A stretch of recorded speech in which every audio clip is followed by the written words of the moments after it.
کراچی میں جرائم پیشہ ناصر کے خلاف ایس آئی یو کی کارروائیاں ہفتہ بھر جاری رہیں۔ اس دوران آن لائن منشیات فروش، بھتہ خور، اسٹریٹ کرمنلز اور گاڑی چوری میں ملوث ملزمان کے خلاف متعدد کامیاب آپریشنز کیے گئے، جن میں کئی ملزمان گرفتار اور 2 مبینہ ملزمان پولیس مقابلے میں ہلاک ہوئے۔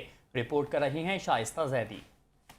ہفتے کے آغاز میں ایس آئی یو نے بورڈ بیسن میں کارروائی کرتے ہوئے ایک مبینہ آن لائن منشیات فروش کو گرفتار کیا، جس کے قبضے سے 40 گرام کوکین برآمد ہوئی۔ اسی روز نارتھ کراچی سے ایک اسٹریٹ کرمنل کو گرفتار کر کے اس کے قبضے سے غیر قانونی پستول اور 9 چھینے گئے موبائل فونز بھی برآمد کیے گئے۔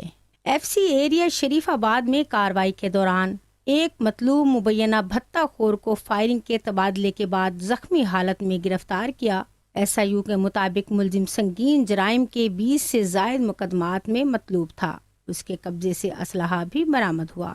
26 جون کو 2 مزید کارروائیوں میں ایک مبینہ ڈکیت اور گاڑی چور گینگ کے رکن جبکہ دوسرے مبینہ آدھی گاڑی چور کو گرفتار کیا گیا۔ ترجمان کے مطابق دونوں کے قبضے سے غیر قانونی پستول برآمد ہوئے اور ان کے خلاف مزید قانونی کارروائی شروع کر دی گئی ہے۔ ہفتے کے اختتام پر ماڑی پور میں ایس آئی یو اور ملزمان کے درمیان پولیس مقابلہ ہوا۔ ترجمان کے مطابق 2 مبینہ مطلوب ملزمان ہلاک ہوئے، ان کے قبضے سے 2 پستول اور موبائل فونز برآمد کیے گئے، جبکہ شناخت اور مزید تفتیش جاری ہے۔